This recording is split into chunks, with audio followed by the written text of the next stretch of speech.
It's time to review a sequel to a movie about the end of the world.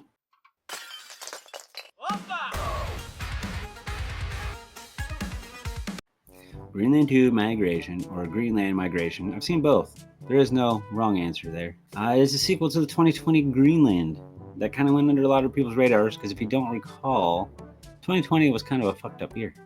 However, as many of apocalyptic movies that we've seen, I really enjoyed the first Greenland because it was more ground-driven, like reality-based, with emotional feelings towards this family that you're following along with, led by Gerard Butler and Deadpool's girlfriend and their little boy, who is now a teenager in Greenland 2. So yes, the end of the first of Greenland, if you haven't seen it, they make it on the plane, they get to safety, they're in a bunker.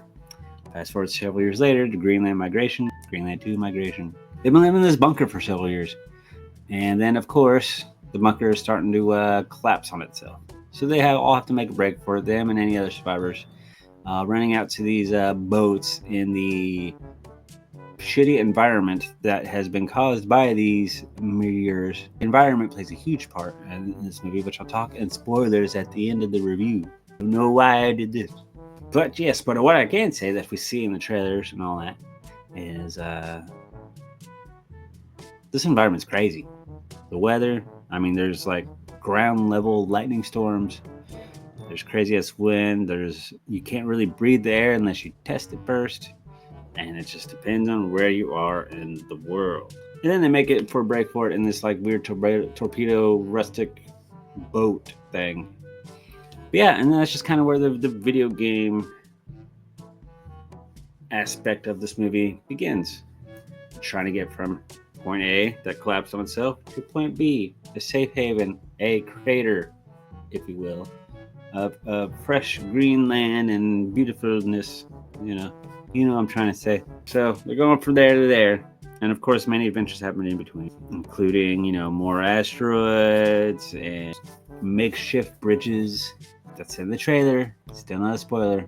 The bridge is like a raggedy rope bridge that's just not safe at all.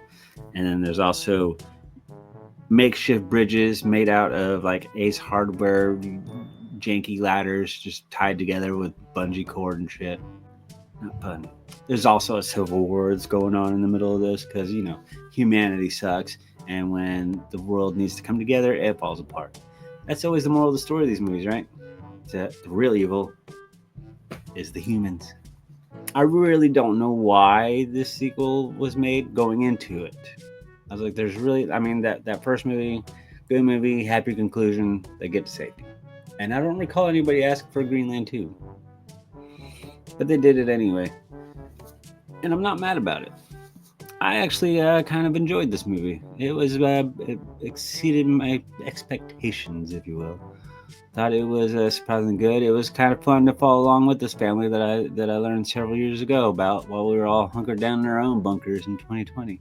I gotta say, good performances, fun action, and I'm always down for a level video game style movie.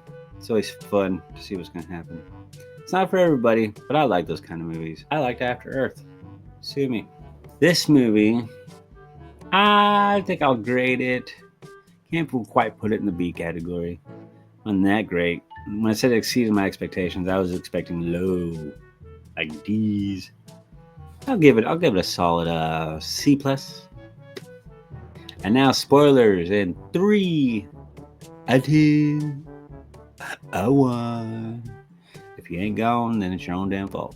So let's talk about this ending here. If you've seen it, you know what I'm talking about. If you haven't, this is the gist of it. They make it to their destination.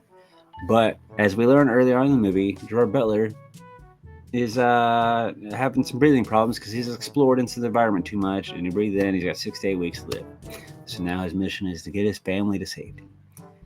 And I think this is just me because I'm a huge fan of this other franchise, but the ending was very much like War for the Planet of the Apes.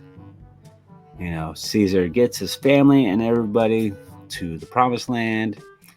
Along the way, he gets wounded. He gets to see that everybody made it, and then he dies. Gerard Butler gets his family to the promised land, to everybody's safe. He sees it. He's wounded. He dies.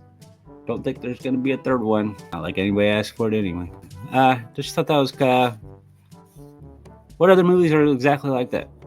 They get the family to their destination, or their people to the destination, and then when they get there, the leader themselves die. Pretty sure this exists more, but I think monkeys. Planet of the Apes, baby.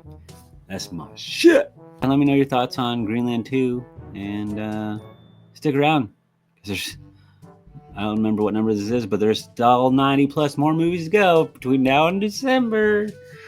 Oh, I can't wait till we get into the good ones.